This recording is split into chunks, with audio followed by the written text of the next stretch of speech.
এই যে কি হইছে আপনি কোনে যান? আমি কোনে যে আপনার কাছে কই যাইবো কোন মানে কেন আপনার কাছে কম কে হ্যাঁ আমি ফকির। ফকির তো ঠিক আছে আপনি হইছে মাথায় টুপি দিছেন একটু ভদ্রভাবে ব্যবহার করেন আপনার কাছে কই যাইবো কই যাই আরে তারা কলে নি করেন ভিক্ষা দেন। আমি কি ভিক্ষা নিয়ে এখানে আসছি আপনি নেছেন তোকে ভিক্ষা নাই। সাথে ভিক্ষা নিয়ে ঘুরবো কেন আমার কাছে টাকা টুকা নাই তো আমার কথা হলো যে আপনি বন্দি নিয়ে কোনে যান হেডেই তো কইলেন না। আমি বদলি নিয়ে আমার শ্বশুর বাড়িতে যাই ও শ্বশুর বাড়ি তার মানে টয়লেটে দেন? জি ও বুঝতে পারছি তাহলে ভিক্ষাতে যান। এই টয়লেটে যাওয়ার সময় কি আমি ভিক্ষা নিয়ে ঘুরতেছি বলেন তো আপনি কি মাথায় কমেন্ট বলতে কিছু নাই আর আমি যে ফকির এই গুতাছে আপনার কোনো কমন সেন্স নাই।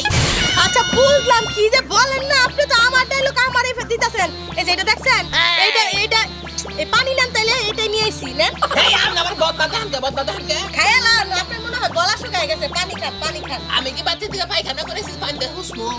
তা তো বলি না তাহলে আমি কি বাড়ি থেকে যে আমার শ্বশুর বাড়িতে যাইতাছি আমি ইয়ে করতে তাহলে আচ্ছা আমনগো বাড়ি এটা না? জি আমনগো বাড়িতে গ্রাম চালু করে রাখেন।